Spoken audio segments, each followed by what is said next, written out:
Marcus hadn't meant to become a symbol of anything. He wasn't the rebellious type, and he certainly hadn't moved to Willowbend Estates to stir up trouble. But Karen's sneering voice and condescension had struck something deeper than wounded pride. It wasn't just about a dinosaur. It was about being told who he could be in his own front yard. Later that evening, Marcus sat in his den, sipping lukewarm tea and rereading the HOA guidelines for the 4th time. Every line was clear. Inflatable items under 4 feet in height were permitted, provided they didn't obstruct sidewalks, shared pathways, or intrude on neighbors' views. There were seasonal decor limits. Yes, but nothing that banned an out-of-season stegosaurus. He closed the booklet slowly, eyes narrowing with the faintest flicker of an idea.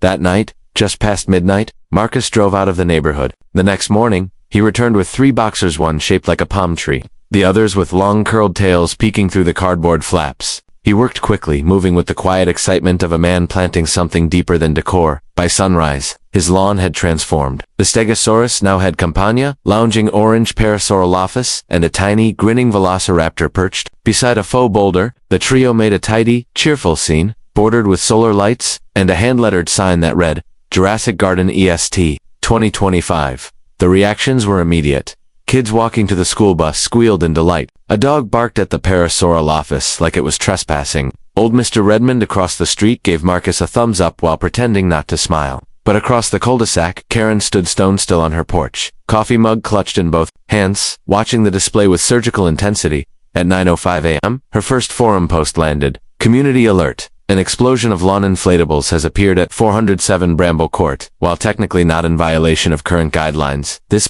behavior undermines neighborhood uniformity. The Aesthetic Committee will convene to address this matter. Please refrain from escalating Decor arms races in the meantime. Marcus screenshot the post and sent it to Travis with a single caption. Escalating Decor arms race. Engaged. He didn't have to wait long for backup. By that weekend, 2 more houses had added their own dino-themed touches. One neighbor had a small pteranodon hanging from their front tree like it had just landed. Another rigged a motion sensor to a mini raptor that roared when anyone approached. Karen's daily walks turned into surveillance patrols. She began photographing yards, measuring distances, and leaving anonymous warnings in mailboxes, though everyone knew they came from her. But she hadn't yet figured out how to strike back without breaking the very rules she had written and enforced for years. Marcus had anticipated this. He knew Karen's power wasn't official, it was cultural. Fear, conformity, whispered shame. The moment people stopped caring what she thought, her grip would loosen. And if it took inflatable dinosaurs to unseat her tyranny, so be it. That night, as he adjusted the solar light illuminating his Stegosaurus, Marcus felt a strange satisfaction. Not victory yet, but something close. The tension in the air was shifting. Something was about to break. And Karen, for the first time in years, didn't seem to know what came next. The letter came in a plain white envelope with the HOA seal. Embossed on the corner, Marcus spotted it on his welcome mat before sunrise. Damp with dew. No stamp, no return address. Just his name printed in sharp, mechanical font, like it had been typed with the same emotion Karen used when correcting someone's grammar. Inside was a single-page notice. Notice of violation. Decorative lawn installations. While your decor technically does not breach Article 4, Section 3, it is in violation of the Willowbend Aesthetic Charter Clause 9. Intent to disrupt community aesthetic standards.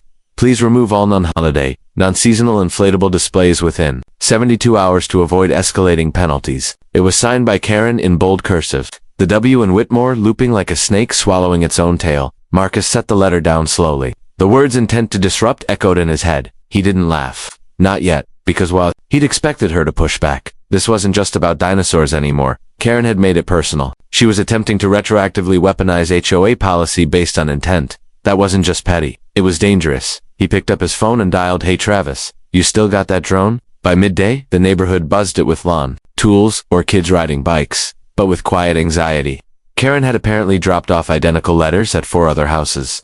Every single one was involved in the growing dinosaur decor movement. Even the Widmans, who had replaced their Triceratops with a modest garden sign that read "Welcome to the Jurassic Side." Karen was doing what she did best, sowing fear in silence. But Marcus wasn't afraid. Not anymore. By the time the sun set, Travis's drone had buzzed above Karen's yard twice. It captured crystal-clear footage of her breaking at least 3 HOA policies herself. A series of unapproved solar spotlights mounted to the front walkway, unauthorized rose trellises extending 2 feet beyond her property line, and, most ironically, a concrete garden gnome tipping a wine bottle still standing by her hedge. Marcus reviewed the footage frame by frame. He didn't plan to tattle like a child, but he wanted to be prepared for what came next. The next morning, Karen alone this time. She brought Patricia Lenz, HOA vice chair, and a clipboard-wielding man Marcus had never seen before. They stood in a line like a firing squad, eyes fixed on the dino garden. Karen didn't wait for the pleasantries. "You've had your fun," she said, her voice even but brittle. "Now it's time to show you can be a responsible member of our community." Patricia didn't look so sure. Her eyes lingered on the stegosaurus with something close to amusement. "I'm not violating the rules," Marcus replied, folding his arms. "And you know that." Karen's jaw tightened. "We have discretion under Clause 9. If the board deems your decor disruptive to the neighborhood's visual integrity, we can levy escalating fines. You've received written notice? I've also reviewed Article 7, Section 2, Marcus said, about board members who enforce selective policies or retaliate personally against residents. That was the first time Karen blinked. "Are you threatening me, Mr. Langley?" she asked coldly. "No," he said. "But your lawn gnome it's holding an open container in public space. That's against regulation." Patricia choked down a laugh. The clipboard man turned slightly, pretending not to smile.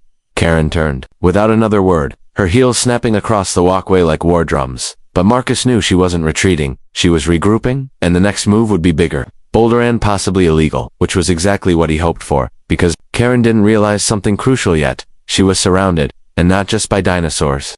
The silence was the first sign something was wrong. For 2 days, Karen made no moves, no warnings, no forum posts, no slow drive-bys in her Prius, with that shark-eyed glare. To the untrained eye, it might have looked like peace had returned to Willowbend Estates, but Marcus knew better. Karen didn't back off. She circled. On the third morning, Marcus stepped out to retrieve his paper and nearly tripped over a small folded sign staked into his lawn. Black lettering, HOA seal. It read, "This residence is under ongoing review by the Willowbend Aesthetic Committee. Please refrain from mimicking or encouraging unsanctioned lawn decor." It was unsigned. No date, no contact information. Marcus turned it over. On the back, in fine marker, someone had written, "You think you're funny? Try me." That handwriting was unmistakable. He wasn't sure what disturbed him more, the fact that Karen had now resorted to anonymous warnings, or that she thought he was still playing a game. That evening, Marcus called an unofficial neighborhood meeting. 10 residents showed up in folding chairs on his driveway, sipping lemonade and trying not to glance too obviously at the inflatable dino display now, featuring a comically oversized brontosaurus with a beach hat. Travis was the first to speak. "She left a similar sign in our hydrangeas," he said. "It scared my wife half to death. We thought we were being sued." "She's targeting families," said Priya Patel. "My kids loved the pterodactyl. Now, I'm afraid if I put it back up, she file a complaint with CPS." "That's insane," muttered Alan, a former cop. "She doesn't have that kind of power." "Doesn't matter," Marcus said. "She's using silence, pressure, isolation, the same way she's ruled this neighborhood for years. She's counting on us being afraid to push back." There was a long pause. Neighbors exchanged uncertain looks, and then Priya said quietly, "What if we didn't back down this time?" That was all it took. The next morning, dinosaurs bloomed like flowers. A Spinosaurus stretched across the Delgado's lawn. A family of tiny raptors peeked out from garden beds on Pine Circle. Even old Mr. Redmond, who hadn't decorated for anything since 1994, placed a neon green pteranodon on his roof with a handwritten sign that read, "Karen, call the paleontologist. We're not extinct yet." The reaction was immediate. Karen stormed out of her house at 8:12 a.m. with a walkie-talkie and a camera, stomping up and down the block like she was commanding troops. Marcus watched from behind his curtain as she photographed every display, muttering to herself. At 9:17 a.m., she made her move. An official HOA bulletin went out via email, effective immediately. Due to widespread decor disruption, the HOA board has enacted an emergency provision allowing the temporary suspension of unapproved displays pending further review. This includes all inflatable lawn ornaments of any kind. Violators may face up to $100 per day in aesthetic disruption fines. Marcus stared at the screen. There was no vote. No official minutes. No second signature. Just one woman's iron will trying to masquerade as law. And it was a mistake, because now she'd overstepped at exactly 11:03 a.m. Marcus clicked reply all and attached 4 videos each showing Karen installing her unauthorized solar lights, tipping that infamous gnome over the hedge line, and scrawling the threatening message in his lawn sign. He ended the email with one sentence. "If the rules apply to me, they apply to her." By 1 p.m., the HOA forum was in flames. Neighbors were demanding an emergency board meeting, and Karen had gone quiet again. But this time, it wasn't strategy, it was shock. Tuesday morning, the wind in Willowbend Estates carried more than the smell of fresh mulch, it carried whispers.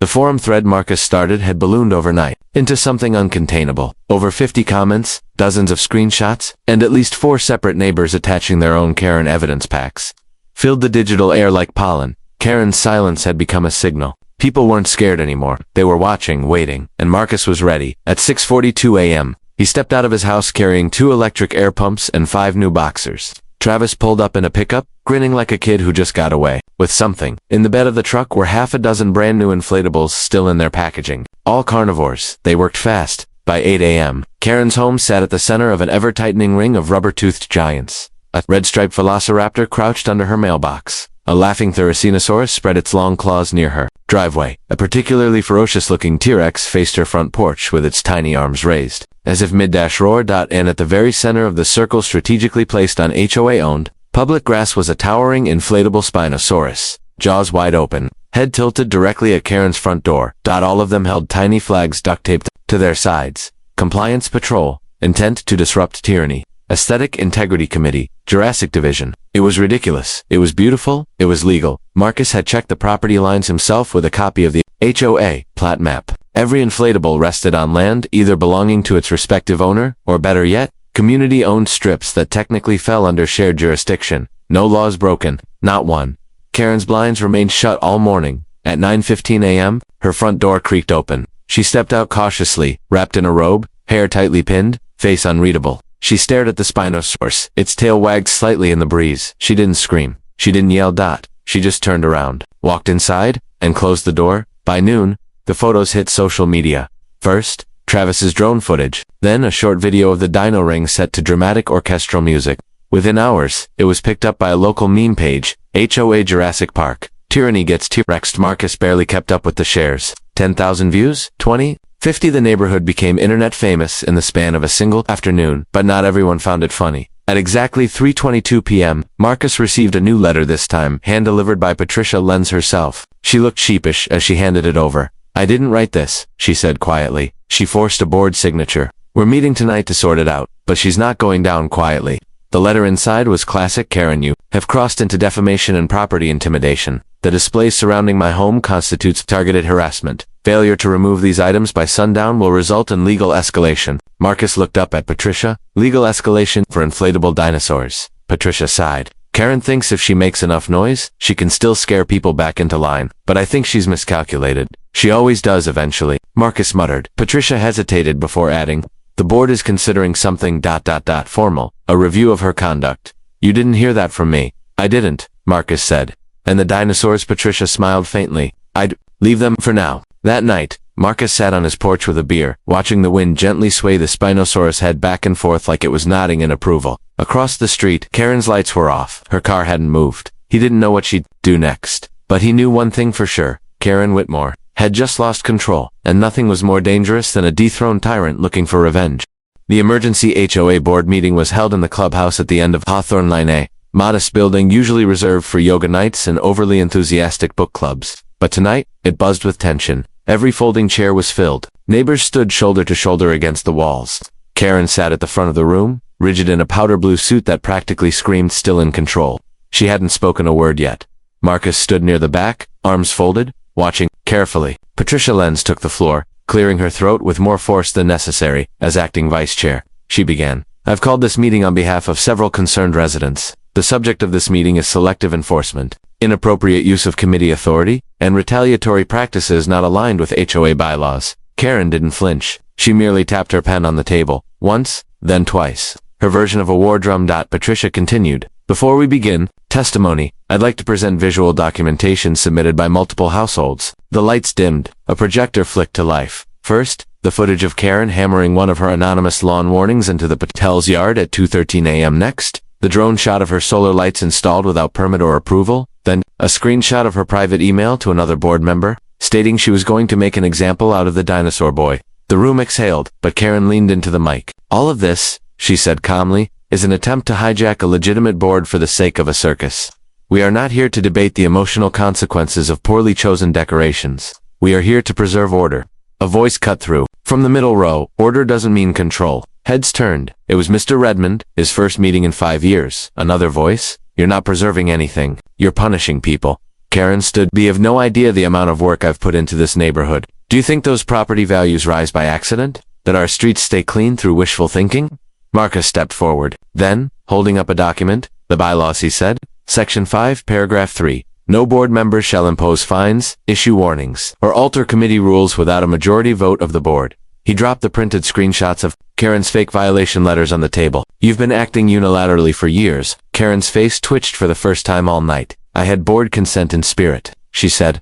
That's not how consent works, Patricia replied. The room went quiet, and then, Patricia turned to the crowd. All those in favor of initiating a formal censure of Karen Whitmore pending further review, raise your hand. It wasn't unanimous, but it was close. Karen stood frozen. Then, without another word, she gathered her purse and walked out, heels clicking sharply. She didn't look at anyone. For a moment, it was silent. Then Travis let out a slow, exaggerated dino roar. Someone chuckled. Someone else clapped. By the time the meeting ended, the clubhouse buzzed with relief. Like a storm had passed but left the air alive with electricity. Back home, Marcus stood on his porch, looking across the street. Karen's house was dark, but on her front steps, someone he still didn't know who had left a single inflatable raptor. Small, subtle, smiling, and taped to it was a note. Long live the Queen. Reign officially extinct. Karen Whitmore vanished from public view. In the days following the emergency HOA meeting, she didn't patrol the sidewalks. She didn't post on the forum. Her Prius sat untouched in the driveway, gathering a fine layer of yellow pollen like everything else in spring. And yet, Marcus knew she hadn't really disappeared, because the dinosaurs kept multiplying. They had become something more than neighborhood defiance. They were mascots of freedom. One household rigged up a glowing velociraptor for nighttime effect. Another created a prehistoric picnic scene with tiny dino figurines and fake meat bones. And Marcus, he kept his garden tasteful just to main inflatables now. One of them a modestly sized triceratops sporting reading glasses. But then came the email, an anonymous address. No subject line, just one sentence and a file attachment. You made a mistake. Attached was a PDF scanned document dated 5 years ago, an obscure amendment to the HOA's founding charter. The document was short, but devastating in intent. In the interest of preserving long-term aesthetic cohesion, any display which becomes disruptive to property values may be subject to emergency override authority granted to the board chair. And scrawled at the bottom, unmistakably, was Karen's signature, dated and notarized. Marcus frowned. It was cleverly buried beneath an older rulebook, and not in the current digital version the neighborhood used. He wasn't even sure if it was still valid, but the threat was clear, and she was ready to weaponize it. That night, Travis called him. She's been talking to Wallace. Wallace, the neighborhood attorney and part-time buzzard, had long been suspected of bending the rules for a fee. If Karen was aligning with him, it meant only one thing. She was preparing a last strike. She's going to claim financial damage, Travis said. Claim the dinosaurs are hurting the community image. I heard she's compiling screenshots from that meme page. Marcus rubbed his eyes. She's trying to rewrite the story. She wants the board to reverse the vote. The next morning, Marcus awoke to find all of the inflatable dinosaurs surrounding Karen's property. Gone. Every last one. Deflated, removed, even the little raptor on her steps. It was like someone had swept the slate clean overnight. There were no witnesses. No doorbell footage. Every camera on the street, Marcus included, had been mysteriously blocked or disabled by well-placed trash bags, plant pots, or temporary blind spots. Someone had helped her. Karen's front yard was empty. Now, not just of dinosaurs but of any sign that they'd ever been there. At noon, she reappeared. Hair done, pressed suit. A legal folder in one hand and sunglasses in the other. She walked right up to Marcus's porch. You may have tricked the board, she said, but a legal injunction speaks louder than neighbor gossip. You broke into people's yards last night, Marcus said. I returned stolen air, she replied flatly. Nothing was harmed. Nothing was claimed. She handed him a printed draft of her official complaint. The defendant, Marcus Langley, has knowingly incited and encouraged mass disruption of the neighborhood's unified aesthetic profile, causing emotional duress, defamation, and reputational harm to the plaintiff. It was 5 pages long. She smiled faintly. I've filed it downtown. I expect you'll enjoy court. Marcus stared at the document. She was betting on exhaustion, on him folding under the weight of legal stress. But she'd miscalculated something vital. He didn't start this war, but he'd make sure she ended it for good. Marcus read the complaint 3 times. It was laughable, poorly formatted, full of buzzwords and half-legal jargon. Like Karen had swallowed a law textbook and spat out only the words that sounded threatening. Community defamation, emotional nuisance, and even reputational sabotage made appearances. But Marcus didn't laugh, because he knew Karen well enough to recognize desperation. She'd lost the board, lost her control, and now she was using the only tool left in her drawer. Fear. Fear of legal expense, fear of drawn-out battles, fear of public spectacle. And fear, Marcus had learned, was Karen's favorite instrument. Too bad it didn't work on him anymore. He picked up his phone and called an old friend, one with a very particular set of skills and a law degree. By Friday, he had an official response prepared, not just to Karen's complaint, but to the obscure amendment she'd unearthed. It turned out the clause she was waving around like a sword had been overridden 2 years ago during a document consolidation process. Technically, it was now null. Legally, it was trash. Marcus didn't announce this online. He waited. Saturday morning, arrived with sunshine, birdsong, and a large manila envelope delivered to Karen's front door. Marcus didn't watch from the window. He didn't need to. 10 minutes later, the HOA forum lit up again. Karen had uploaded a new post.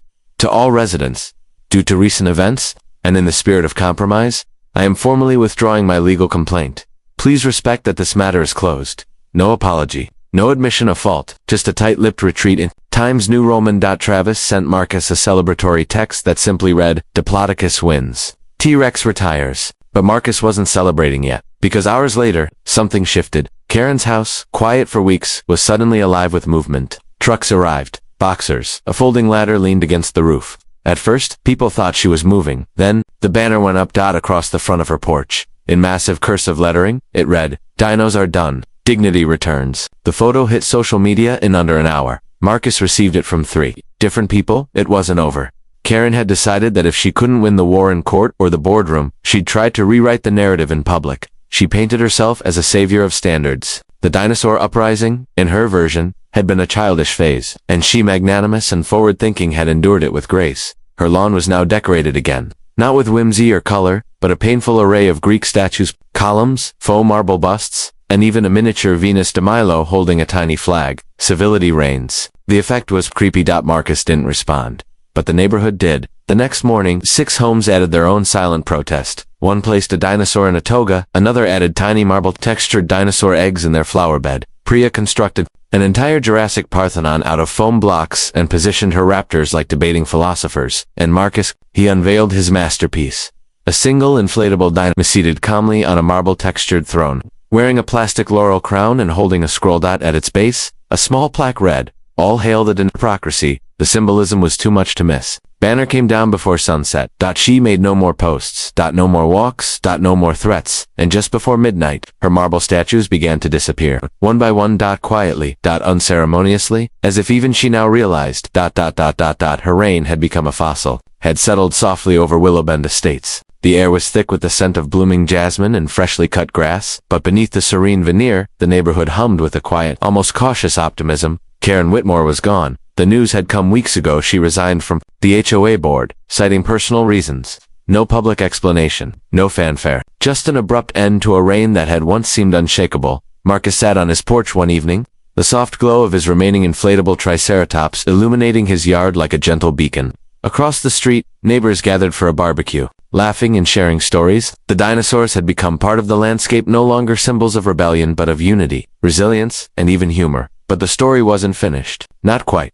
One late afternoon, Marcus noticed a strange sight. A cluster of giant inflatable dinosaurs had appeared overnight, not in his yard, nor his neighbors, but right on the vacant lot next to the community clubhouse. They were bigger than any before: a towering Brachiosaurus, a snarling Allosaurus, even a spiky Ankylosaurus. Each carried a banner fluttering in the breeze. Community spirit lives. Fun over fear. Welcome to the new Jurassic. Marcus smiled. The neighborhood's message was clear. The dinos weren't just decorations, they were declarations. Just as he was about to take a picture, his phone buzzed. It was a message from Patricia Lenz, now the newly elected HOA president. Marcus, you need to see this. He hurried over to the clubhouse, where a small group had gathered. Patricia held a letter, a formal announcement from the HOA board. Immediately, Willowbend Estates welcomes a new era of community, engagement, and freedom of expression. The archaic and selectively enforced rules that suppressed individual creativity are hereby retired. We embrace a neighborhood that celebrates both order and imagination. The room erupted in applause. Patricia looked at Marcus and laughed softly. Your inflatable dinosaurs might have saved more than lawns. They saved our neighborhood's soul.